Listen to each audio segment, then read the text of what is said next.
Hello everyone, Malakith here and welcome to Hearts of Iron 4. So this is going to be my solo playthrough as Japan.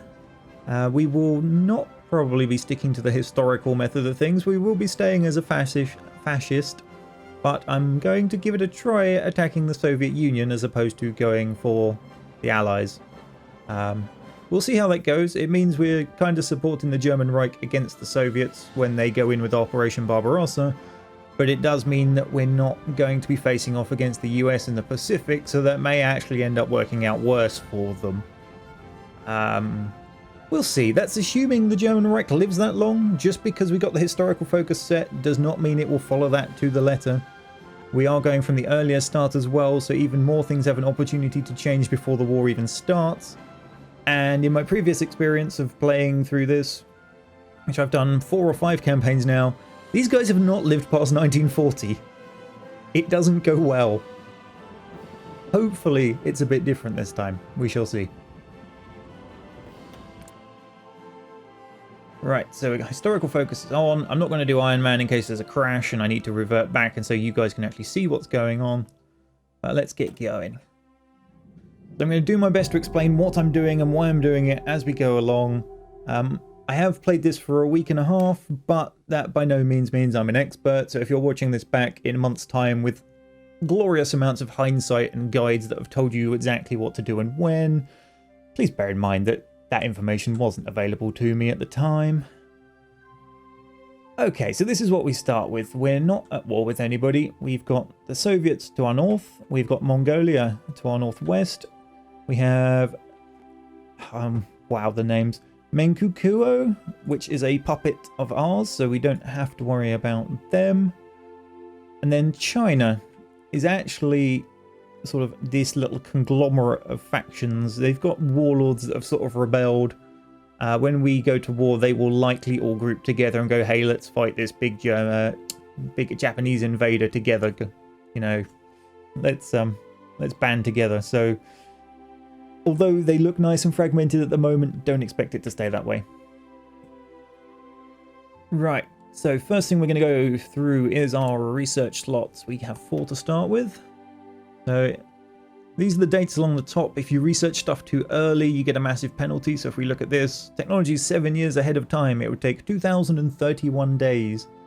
Whereas something that's not ahead of time would be this one, which takes 148 days. So we're in 1936 at the moment, you can see in the top right, so even this would be an ahead of time penalty. So we will not worry too much about that. We've already got Marines unlocked. I'm not so worried about mountain infantry or paratroopers just yet, but I will get this support weapons. The next slot, let's have a look at our industry. So we haven't even got the basic machine tools, so we are going to research that one. Over here we have synthetics. Now this is tied in with the resources we have access to, which I'm going to show you. If you go to the trade screen, all the resources will pop up. You can see we've got a couple of aluminium, 10, I think that's tungsten. Yep, 24 iron, 4 oil. As you can see, we're not particularly oil rich. Now if you go to production, you can see we're actually massively negative. We should be trading to get more oil. For that reason, I'm not going to go crazy on tanks and things that need oil. We're going to be focusing very heavily on an infantry style army, at least initially. As you can see, China has a nice collection of resources down here, but again, still no oil. So what we need to do is those synthetic factories. Those synthetic factories, if we go back into here, you can build them and they give you oil and rubber. So for someone like us with no access to natural oil, that's a really good structure. We take a look at America, for example, specifically California. I think it's California. Yes. California alone has 350 oil. As you can see, there's another 100, 66. I think that's, is it Texas? Yep, Texas has 580 oil. You can see why America is the giant powerhouse it turns out to be, just purely on those resources.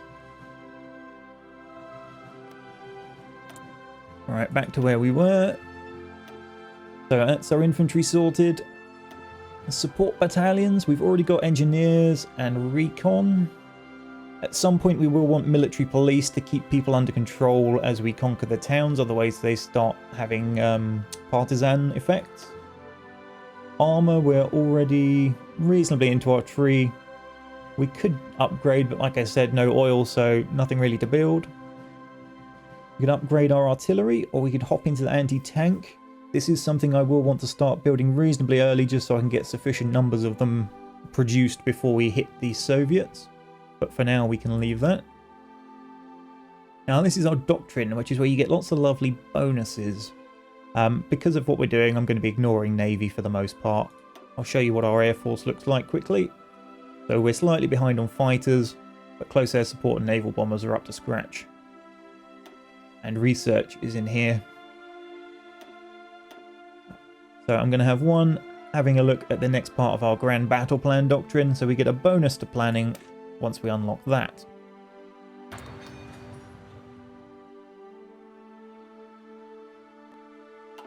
Right, next we have, let's do the national focus. So if you pop up here, your national focus usually comes up here.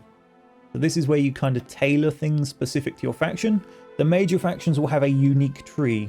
So Japan can reinforce the Soviet border. We can start a Chinese border incident, which then lets us potentially go to war with China. For people that aren't the major factions, there's a generic sort of neutral tree, which is actually pretty damn good. It's not bad. They're not horribly nerfed or anything like that. In fact, they're pretty powerful. But something I'm going to go for is this tree over here, which is generally the political tree, because I want to get that extra research slot pretty quick.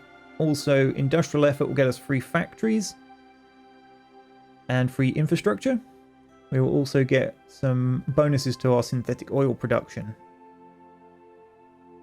The other thing to potentially look at is the army primacy, which, as you can see, gets us some military factories.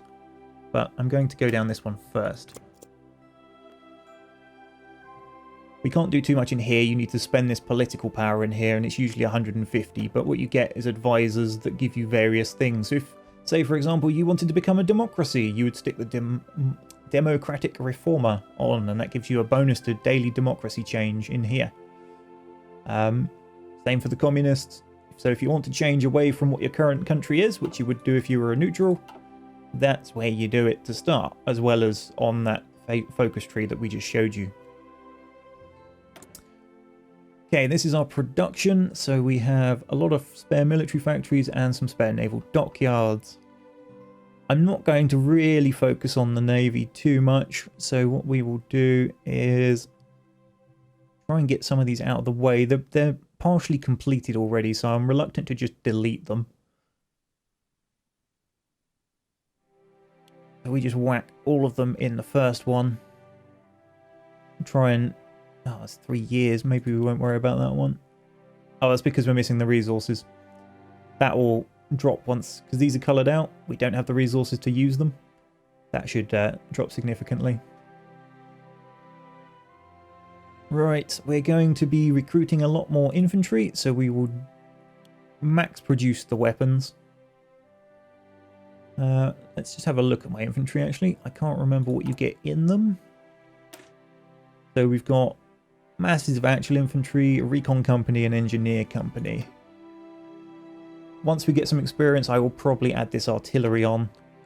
So what we will do is we'll quickly sneak in some artillery into our production queue, so we get a little stockpile of that ready, and give that a few factories.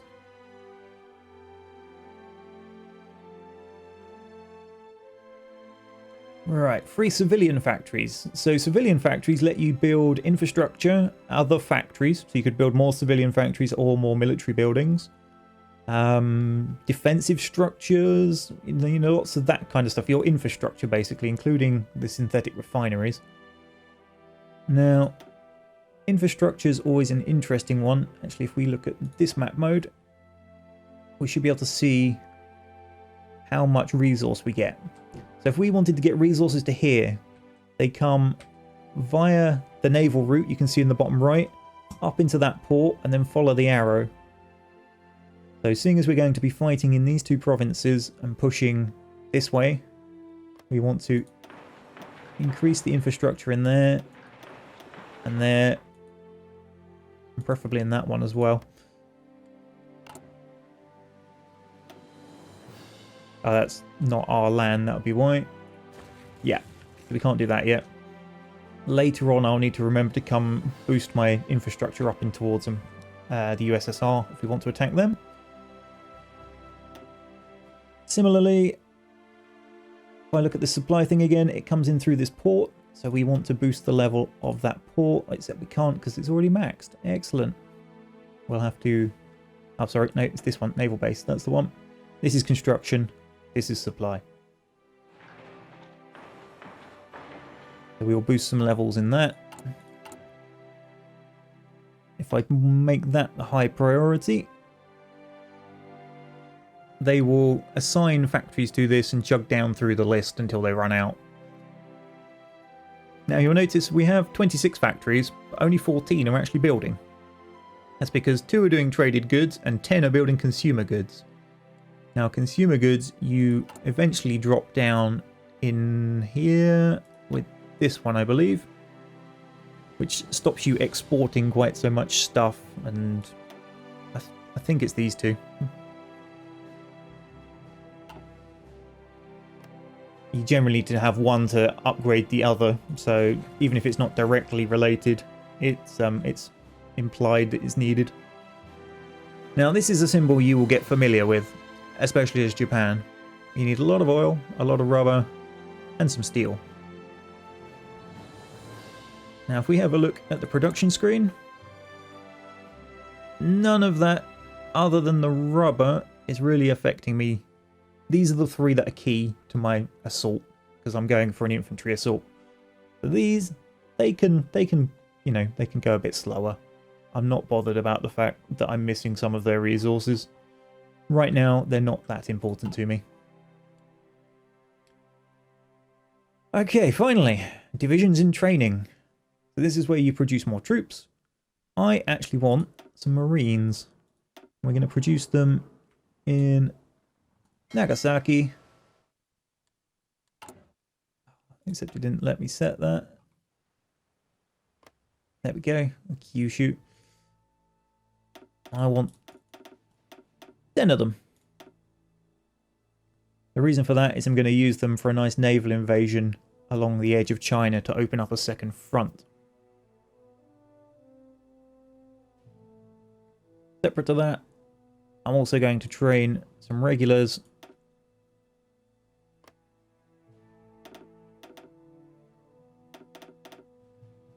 And they're going to be on constant production, possibly. Let's put them up to 10. But we're going to have them as low priority. That's my long-term army building for the moment. I'll come in and tweak that as and when we need to.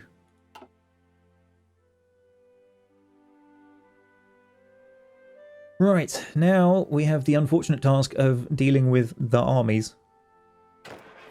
So these are all of our troops in this area. If I take the 1 unit of Marines out, and all of these with the low priority infantry symbol, because they are a smaller division, they're not a frontline primary division, they're mostly aimed at being garrisons and protection.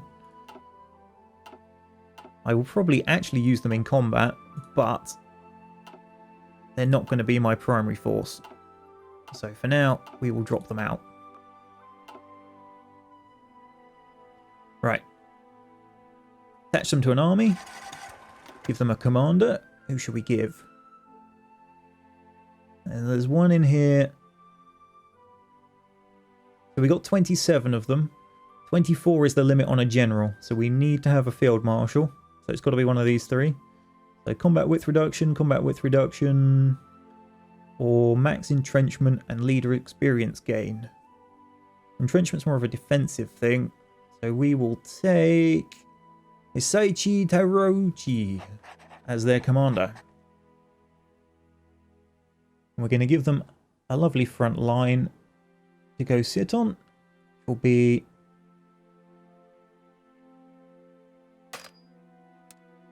and get the right one around here like that.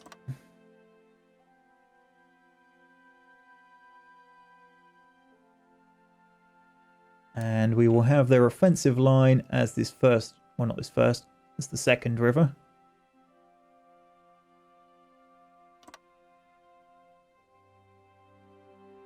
We have a bit of an edit button. Drag it down that way. Because we're going to come in via the naval, so we don't need to hug the coast really. Right, so that's what they're going to be doing. We then highlight everyone again. Drop out him. Drop out the Marines. And this will be the second army. Now we can have a normal general on this because it's size 24, and there's one very specific one I have in mind if I can find him. Assuming they started with the same stats. They may not do.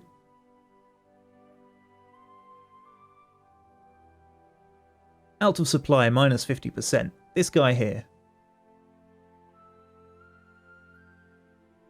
He's a commando. They should be able to operate with less supplies. And that is good because this region over here has very little supply. And everybody starts starving.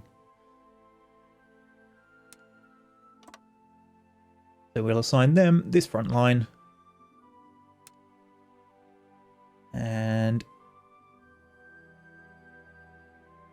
where were the other guys going? Down there, okay. Let's have that. Oh, didn't like that. Why is it not like that? No idea.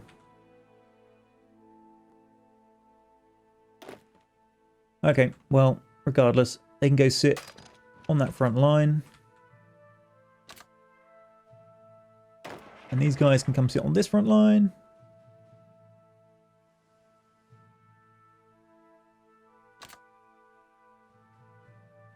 And then we can unpause. I realise that took quite some time, but that's what you get for having a large nation. Now, where are those Marines? Up there? No.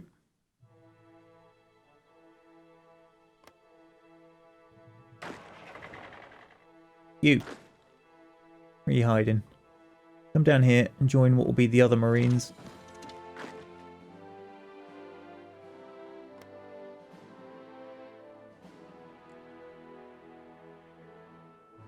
Alright, let's have a look at the chat whilst they get into position. We will bump the speed a little bit.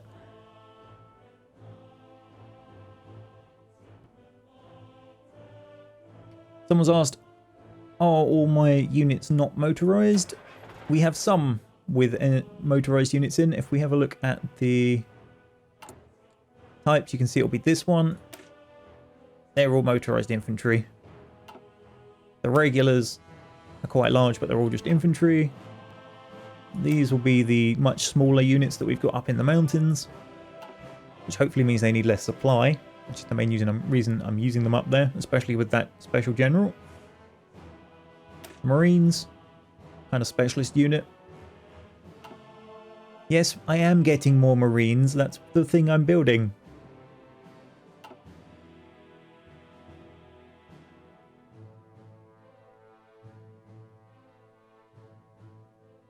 I love people showing up to live streams late and then demanding you do things you're already doing.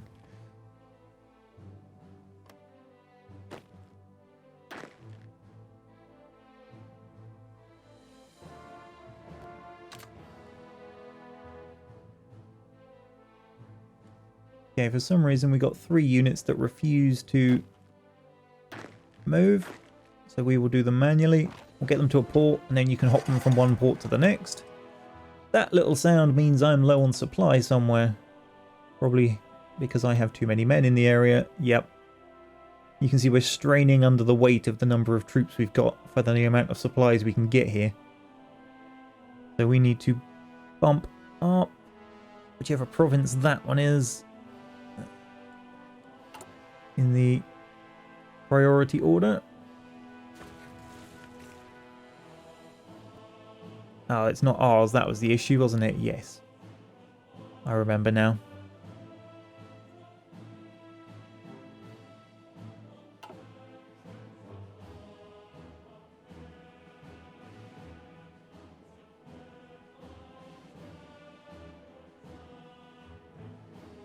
So the other thing we haven't really looked into is the Air Force. We actually have quite a good Air Force. The one thing I really need to do though is find my carrier fleet. Although, submarines first. Let's set up a lovely submarine screen. Oops, no, wrong button. Where'd they go? He'll do.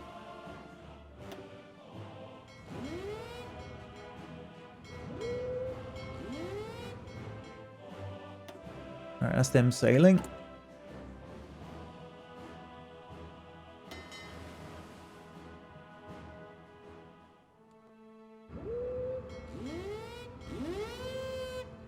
Just to hunt down any transports that occur.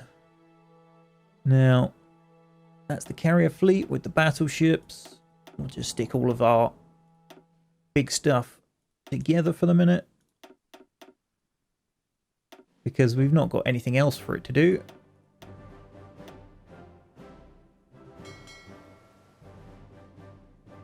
Let's have it all come to here.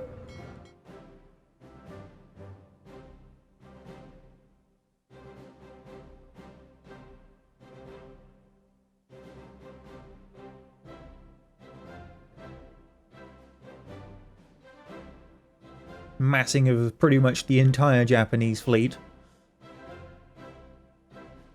Bearing in mind China has no navy, that's why I can get away with this.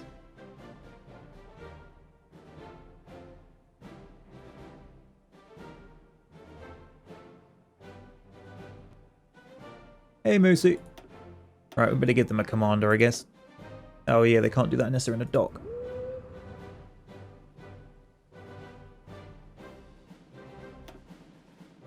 Right, who do we want? Hiroyaki Abe? Abe? He'll do. Now we're going to position them in the Yellow Sea.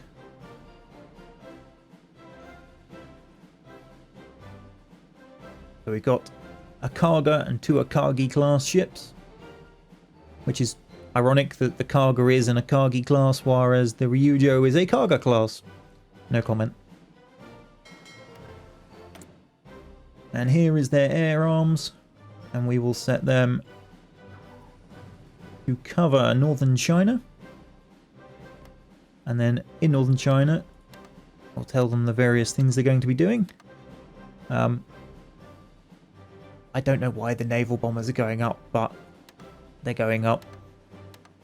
So close air supports are aiming to support the infantry, and the fighters are gaining air superiority.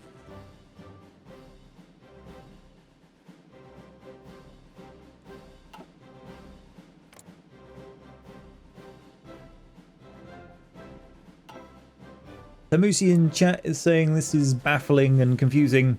It is very much like Crusader Kings 2 in that to look at it, you're just like, holy crap, what's going on? And approaching it as a large nation like Japan or Germany or Britain or America can be overwhelming. What I would thoroughly recommend to people is play as Brazil. There's one simple reason for that. Every country in South America has this. Independence of Brazil is guaranteed by the United States. However, if the United States are guaranteeing Brazil's independence and Bolivia's independence, it can't really get involved when they start beating the crap out of each other. Also, it's quite a good thing to learn because you will find things like Peru have lots of mountains, so you need to use your mountain troops. A lot of them have coastlines, so you can do naval invasions. You know, it just lets you practice the various elements of the game without having to worry about any of the big boys coming in and slapping you. So yeah, I thoroughly recommend one of the South American states. The other one I did was Mexico, which was quite amusing. A bit to watch is the Panama Canal here is owned by America, so you have to naval invade around it. Just be aware of that.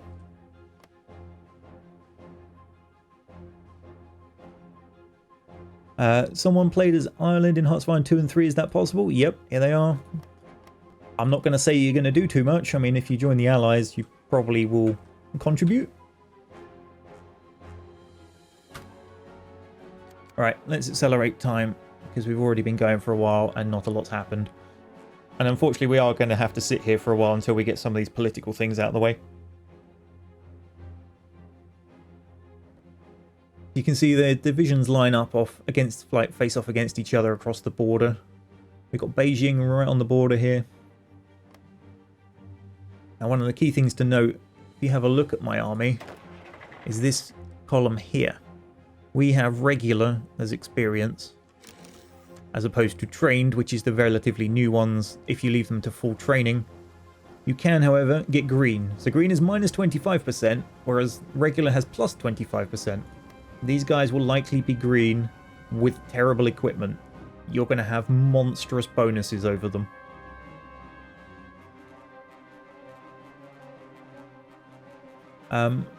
Moosey's asking the specific question, how do you build up armies? You go to production. You pick the type you want to train. You can pick how many you want to train at once. So these are training 10 at a time. If I was mass producing resources, it would fill up these resource things all at the same time and they would all train together. You then pick where they deploy and how many rounds go you should produce. This can be set to infinite as well, so it can just continuously produce. So I can deploy them right now. I could just click this to deploy them instantly. They would be missing one support equipment and 66% of their rifles. Russia style, yeah. Also, they wouldn't be trained, they would be classed as green because they haven't reached the top of this bar. They will automatically deploy as trained once they reach the top of this bar. But you can force them out beforehand if, say, you're being attacked and it's like, oh crap, we need men to the front. People are asking, do the Vatican exist? An interesting question. No. Apparently is the answer. Alright, we've had the remilitarization of the Rhineland. And we've just finished our national focus, which was spiritual mobilization. So now we probably want... do I just want to go straight for... Yeah, okay, let's go straight for the Chinese border incident. We're going to go for a very, very early war with China, and I'm not 100% sure how it will go, but I guess we will find out.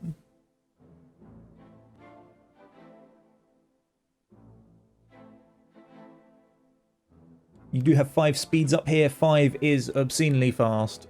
You would not be playing on it unless you're in a state like this where nothing's happening and you're just kind of waiting. Once actual battle starts, you won't go anywhere near 5.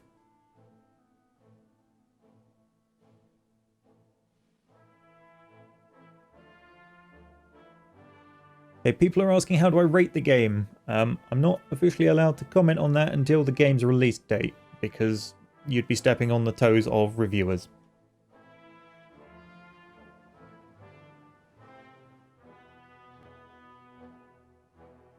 My demeanour and method of showing you the game may be an indication, however.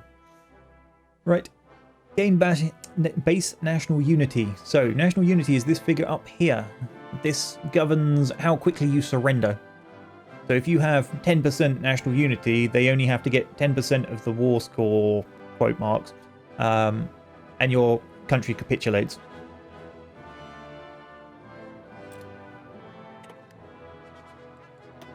Okay, war with China is the next one we're going for.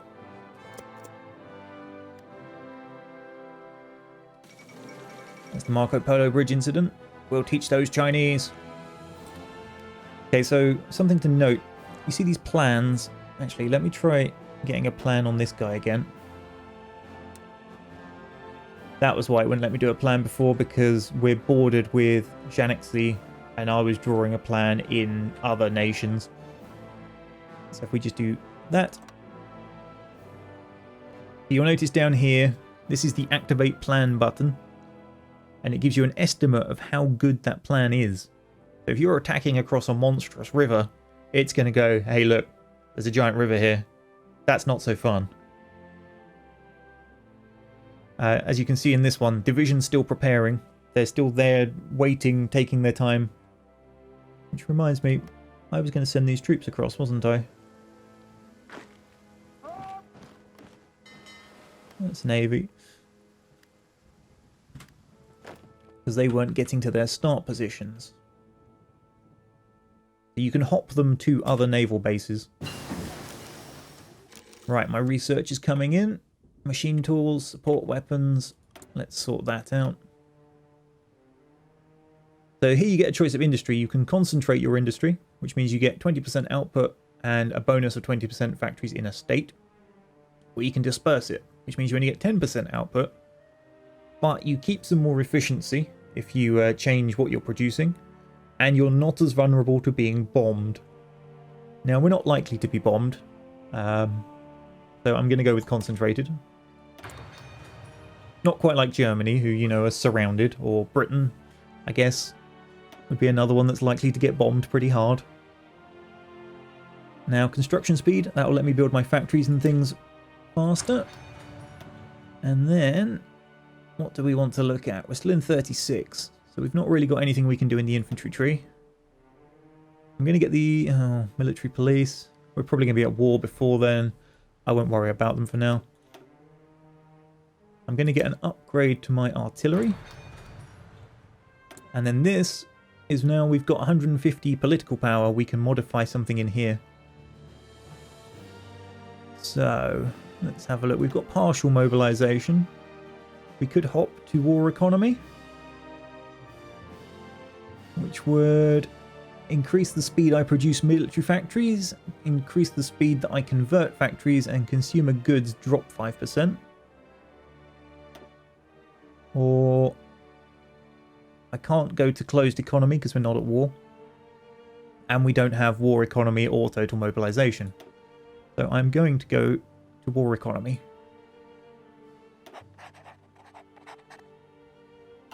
This, by the way, is telling us that we're not producing light tanks. We have a few scatterings of light tanks in our units. If they get damaged, we're not producing replacements. That's what it's trying to tell us. I'm not really worried.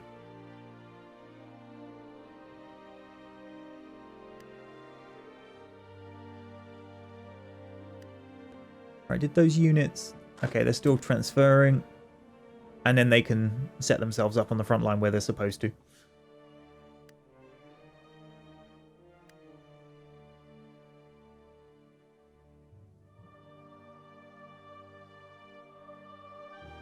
It's a bit weird that some of them seem to handle it themselves quite comfortably and others have issues, but such is life. What I'm going to quickly do, set these to cover that air zone. And we have another airbase down here, which we will set to Eastern China for when we move into range of that. Do we have any other air bases I've missed? I don't believe so, not with planes in anyway. These are empty because they're not shaded in, and the range is probably too great.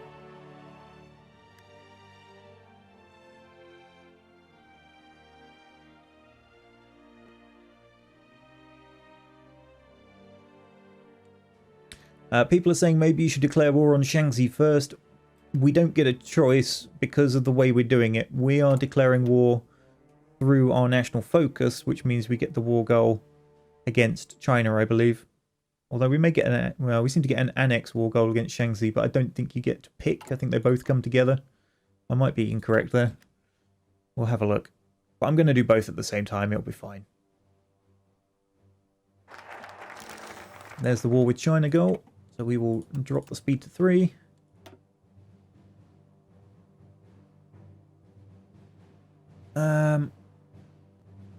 Let's see if Germany will sever their ties with the Chinese.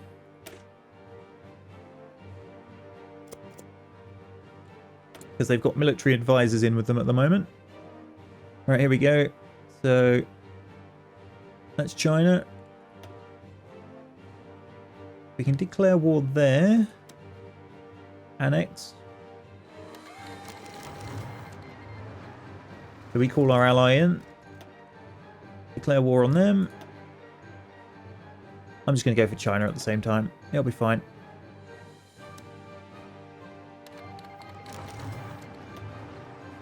And then we want to activate these plans. And what we'll see is the various troops start engaging. Right, so I'm going to drop it down to 2 so we can look at it properly. This is just telling me I've got air wings that don't have missions, but they're out of range, so